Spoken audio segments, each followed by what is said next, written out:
Apakah benar akhirnya tidak jadi Pilpres 2024? Ini pertanyaan untuk mengkonfirmasi. Kita lihat perkembangan selanjutnya di mana ada dua hal mendukung gejala-gejala tidak adanya Pilpres 2024. Pertama, Mahkamah Agung dikatakan mendukung keputusan PN Jakarta Pusat. Dan kedua, Istana juga meminta publik menghormati keputusan PN Jakarta Pusat. Wis, cocok ini. Saling menguatkan. Lalu step berikutnya adalah MPR. Kalau mau menjalankan perintah pengadilan menunda pemilu, akan menyiapkan pejabat sementara atau acting presiden. Kita semua tahu masa jabatan Presiden Jokowi habis sesuai jadwal. MPR bisa melantik acting presiden alias pejabat presiden. Acting presiden artinya seorang dipercaya untuk mengisi kekosongan ketika jabatan resmi belum terpilih, sehingga jabatan tersebut kosong seperti misalnya masalah penyakit, kecelakaan, dipecat, ada masalah kesehatan, atau jabatan politik habis. Namun penggantinya belum ada. MPR bisa melantik siapa saja sebagai pejabat presiden. Bisa Ma'ruf Amin, Mahfud MD, Erick Thohir, Surya Paloh, bahkan Bosman juga bisa. Namun kali ini dapat dipastikan Pak Jokowi adalah pilihan terbaik dengan acting vice president atau pejabat wakil presidennya adalah kemungkinan besar Pak Prabowo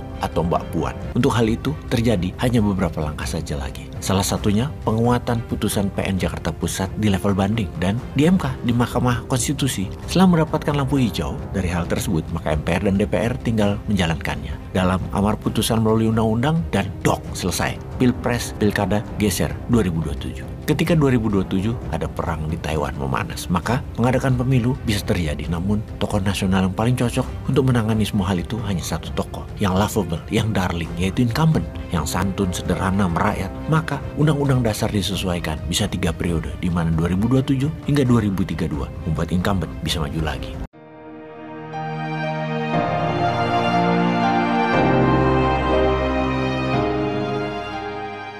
Bosman sejak 1 tahun yang lalu konstan. Komentar mengatakan dirinya mungkin satu-satunya orang yang tidak percaya akan ada Pilpres di Februari 2024. Dengan komentar tersebut terutama oposisi, banyak yang kemudian mengatakan bahwa Bosman halu, berhalusinasi, ngayal. Bahkan hingga sebelum adanya keputusan penundaan pemilu oleh PN Jakarta Utara, Bosman pun tidak goyang akan pendapatnya, yaitu Pilpres 2024 tidak akan terlaksana. Karena belum ada bukti nyata hal itu akan terjadi, seperti turunnya dana, persiapan-persiapan pelatihan, perekrutan masif, pengadaan kotak suara, dan lain sebagainya secara masif dan terstruktur. Ada sih, namun setengah-setengah. Padahal 1 tahun lagi hal itu akan diselenggarakan. Maka ketika Partai Prima yang merasa dizolimi, cari keadilan, sengketa proses pemilu, Bawaslu beri hak perbaikan, KPU diharuskan akomodir tapi tidak menjalankan. Kemudian lewat surat KPU membatasi hak Partai Prima untuk melakukan perbaikan. Partai Prima mengajukan keberatan dan minta 5 kabupaten kota dibuka. KPU tetap menolak. Partai Prima gugat perbuatan melawan hukum KPU ke Pengadilan Negeri Jakarta Pusat. Majelis Hakim Pengadilan Negeri Jakarta Pusat memenangkan Partai Prima. KPU dinyatakan bersalah. Perbuatan melawan hukum, mendiskriminasi dan menghalangi Partai Prima untuk jadi bagian pemerintah melalui proses pemilihan umum. KPU melanggar Universal Declaration of Human Rights and International Covenant on Civil and Political Rights yang telah diratifikasi melalui Undang-Undang Nomor 12 Tahun 2005. Pengadilan Negeri Jakarta Pusat memerintahkan KPU tidak melaksanakan sisa tahapan pemilu 2024 selama 2 tahun 4 bulan 7 hari. Apakah benar akhirnya tidak jadi Pilpres 2024? Ini pertanyaan untuk mengkonfirmasi. Kita lihat perkembangan selanjutnya di mana ada dua hal mendukung gejala-gejala tidak adanya Pilpres 2024. Pertama, Mahkamah Agung dikatakan mendukung keputusan PN Jakarta Pusat. Dan kedua, Istana juga meminta publik menghormati keputusan PN Jakarta Pusat. Wis, cocok ini. Saling menguatkan. Lalu step berikutnya adalah MPR. Kalau mau menjalankan perintah pengadilan menunda pemilu, akan menyiapkan pejabat sementara atau acting presiden. Kita semua tahu masa jabatan Presiden Jokowi habis sesuai jadwal. MPR bisa melantik acting presiden alias pejabat presiden. Acting presiden artinya seorang dipercaya untuk mengisi kekosongan ketika jabatan resmi belum terpilih, sehingga jabatan tersebut kosong seperti misalnya masalah penyakit, kecelakaan, dipecat, ada masalah kesehatan, atau jabatan politik habis. Namun penggantinya belum ada.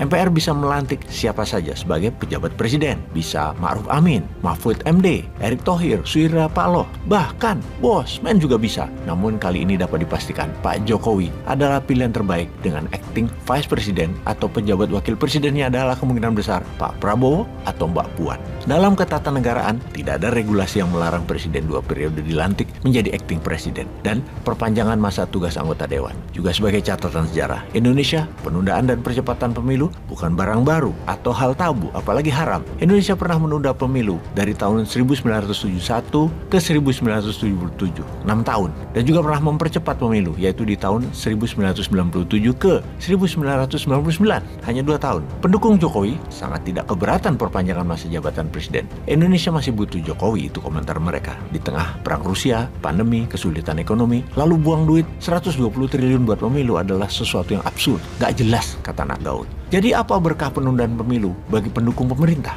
Yang sudah pasti adalah perwujudan IKN Nusantara sebagai ibu kota negara Indonesia baru pasti akan terwujud. Sebuah pusat pemerintahan dan pemukiman manusia masa depan yang luasnya ratusan ribu hektar, yang 80%-nya berupa kawasan hijau. IKN Nusantara akan menjadi kota yang zero pollution tanpa transportasi yang berbahan bakar fosil. Kota asri yang akan banyak dikunjungi satwa akan menjadi bagian dari kehidupan yang menyatu, damai, apalagi ditambah bineka acara seni, sastra, dan budaya dari tradisional sampai modern di sana. Di bawah kepemimpinan Presiden Jokowi, pembangunan akan segera tuntas tanpa hambatan berarti. Memang hanya Jokowi yang bisa menyelesaikan berkat perpanjangan waktu dan menjabat sebagai acting presiden. Warga Kalimantan akan sangat bangga dan dapat manfaat yang besar. Wilayahnya muncul sebuah kota yang paling canggih di dunia. Kebalikannya, kalau sampai presiden baru, maka IKN Nusantara akan terancam mangkrak dan malah batal, yang justru akan membuat bibit-bibit disintegrasi. Demikian suara pendukung penundaan pemilu 2024. Kalau menurut sahabat bagaimana? Mengenai perpanjangan jabatan, tidak usah dibahas. Peluangnya mungkin lebih dari 50-50. Setiap hari diusahakan bisa naik probabilitas kemungkinannya. Kita sudah bahas di video sebelum ini, akting presidennya yang terbaik adalah Pak Jokowi lagi. Untuk hal itu terjadi hanya beberapa langkah saja lagi. Salah satunya penguatan putusan PN Jakarta Pusat di level banding dan di MK, di Mahkamah Konstitusi. Setelah mendapatkan lampu hijau dari hal tersebut, maka MPR dan DPR tinggal menjalankannya. Dalam amar putusan melalui undang-undang dan dok, selesai. Pilpres, Pilkada, geser 2027. Ketika 2027 ada perang di Taiwan memanas, maka mengadakan pemilu bisa terjadi. Namun tokoh nasional yang paling cocok untuk menangani semua hal itu hanya satu tokoh, yang lovable, yang darling, yaitu incumbent, yang santun, sederhana, merakyat. Maka undang-undang dasar disesuaikan, bisa 3 periode, di mana 2027 hingga 2032 membuat incumbent bisa maju lagi. Semua ini bukan hal baru, dan ini sudah dirancang lama. Apa salah? Ya tidak, sama sekali tidak salah. Apakah melanggar undang-undang? Tidak melanggar kalau undang-undangnya diubah. Coba kita pikirkan cara strategi tadi untuk menjabat lama. Semua bisa dilakukan di Wakanda ini, dan berita baiknya adalah kira-kira mau nggak nanti pakai MMT kelolaan ekonominya? Maka tidak ada kata tidak mungkin. Mungkin saja. Makanya Bosman paling getol bukan membicarakan politik, namun mengingatkan sahabat Newman bahwa siapapun memimpinnya selama akan membuat rakyat sejahtera, sentosa, makmur. Mengapa dimasalahkan? Yang kita pastikan adalah bagaimana caranya memakmurkan negeri dan membuat keadilan ada di setiap kebijakan yang pro rakyat. Rakyat jelata sampai yang atas semua mendapatkan keadilan dan kebenaran ditegakkan. Selama bernegara yang benar, yang menang, indah kehidupan itu. Kita ke Erdogan di Turki, Xi Jinping, Putin. Mereka adalah pemimpin yang telah lama berkuasa dan akan mempertahankan selamanya. Putin bahkan merancang sampai 2036 dirinya sebagai the great ruler, mengembalikan kejayaan Tsar Alexander the Great. Seperti halnya Erdogan bermimpi mengembalikan kejayaan Ottoman, dan Xi Jinping mimpinya menjadi Kaisar Han yang menyatukan seluruh Tiongkok kembali menjadi pusat dunia. Trump pun akan melakukan hal yang sama di Amerika. Dia akan balik lagi nanti di 2024, dan mungkin kalau dia menang 2028 anaknya Ivanka yang akan melanjutkan kebijakan Make America Great Again, yang intinya adalah selama mungkin mereka semua bisa berkuasa. Bahkan Narendra Modi, India, yang akan habis masa jabatannya di tahun 2024, saat ini mendesain jabatannya dirinya untuk bisa ketiga kalinya berkuasa di India. Dan hal ini emang jadi tren pemimpin dunia pada saat ini, yaitu berkuasa panjang. Hal ini kita akan diskusikan agar ke depan Indonesia meniru langkah mereka, yaitu menjadi pemain global yang berpengaruh, bukan menjadi pemimpin Indonesia selamanya seperti libido incumbent, namun menjadikan Indonesia negara pemain global yang dihargai, dihormati, seperti apa yang dilakukan Modi, Xi Jinping, Putin, dan Erdogan. Mau incumbent jadi lagi dengan mengubah undang-undang, monggo saja. Namun kita pastikan kali ini untuk keadilan, kebenaran, dan membuat makmur rakyat serta membuat Indonesia negara global player. Mengenai global player inilah yang harus kita tekankan. Kita mulai dari Narendra Modi. India saat ini adalah negara yang menjadi perpanjangan tangan sekutu khususnya Amerika dalam bidang ekonomi. Di tahun 1995 sampai 2020, Tiongkok adalah pabrik dunia atau World Manufacture Country. Namun sekarang mulai mendapat tantangan dari dua negara, yaitu Vietnam dan yang tercepat tumbuhnya adalah India. Bahkan Apple dan Fox Foxconn mulai alihkan yang ada di Tiongkok ke India. Dalam 3 tahun ke depan, pengalihan industri khususnya chip dan manufaktur dunia mulai dibangun di India besar-besaran, dialihkan oleh Sekutu Barat dan Amerika ke India. Coca-Cola, Nike, Samsung, dan banyak lagi mulai membangun pabrik, juga mengalihkan pesanan mereka yang biasa ke Tiongkok mulai diberikan ke India. Dunia usaha agaknya serius menganalisa perang dengan Taiwan. Kalau hal ini terjadi, maka dunia usaha akan berpengaruh dan yang terlihat aman adalah India. Walaupun dalam hati kecil Bosman, kok nggak ke Indonesia sih? Kemana aja nih strategi geopolitik Indonesia selama ini? Sekali lagi, harusnya Indonesia. Tapi mengapa India? Cara semangat kerja, India adalah orang yang sangat buas masyarakatnya. Secara ilmu, keterampilan bahasa Inggris, India lebih mumpuni agaknya dilihat oleh pengusaha dunia. Cara politik luar negeri, India pintar bermain sebagai non-alignment country. Juga India punya keuntungan sebagai negara Commonwealth, wilayah jajahan Inggris itu, di mana ketika Tesla dan beberapa perusahaan tidak jadi ke Indonesia malah ke Malaysia, adalah sebuah langkah politik jauh lebih dominan daripada langkah ekonomi, karena efek Commonwealth tentunya. Juga kepindahan banyak dunia usaha besar dunia ke India adalah langkah politik. Itulah mengapa kita berkali-kali mengingatkan langkah ekonomi bernegara kita akan kempes kalau tidak memahami geopolitik dunia. Sungguh, politik ketika bertemu dengan ekonomi, politik yang menang. Kembali ke India. India bukan hanya mengurusi dalam negeri, namun India secara soft power mengendalikan 3 negara tetangganya dan bermain untuk mengendalikan mereka. Negara Bangladesh, Sri Lanka, dan terakhir ini Pakistan. Yang kita semua tahu, ketiga negara tersebut adalah anggota BRI atau Belt Road Initiative-nya Tiongkok.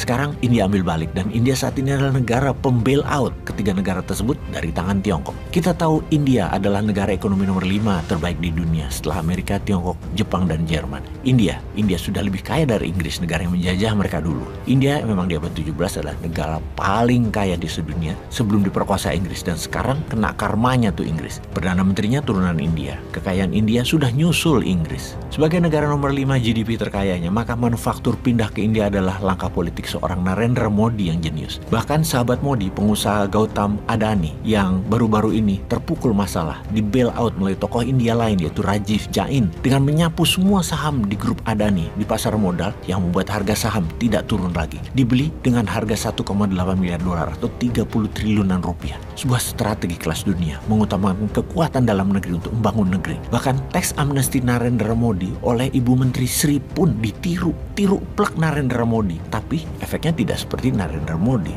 Di awal jabatan Modi di kabinet pertama di tahun 2015-an, Modi melakukan teks amnesti di India yang membawa banyak uang India balik ke India dan menjadi dasar membangun infrastruktur India yang membangun pakai kekuatan dalam negeri India sendiri. Istilah kata nih ya, India bangun pakai 11.000 triliun uang yang ada di kantongnya Modi. Jadi sektor real beneran. Sahabat, semoga paham kiasan info kali ini dan semoga bermanfaat. Peace.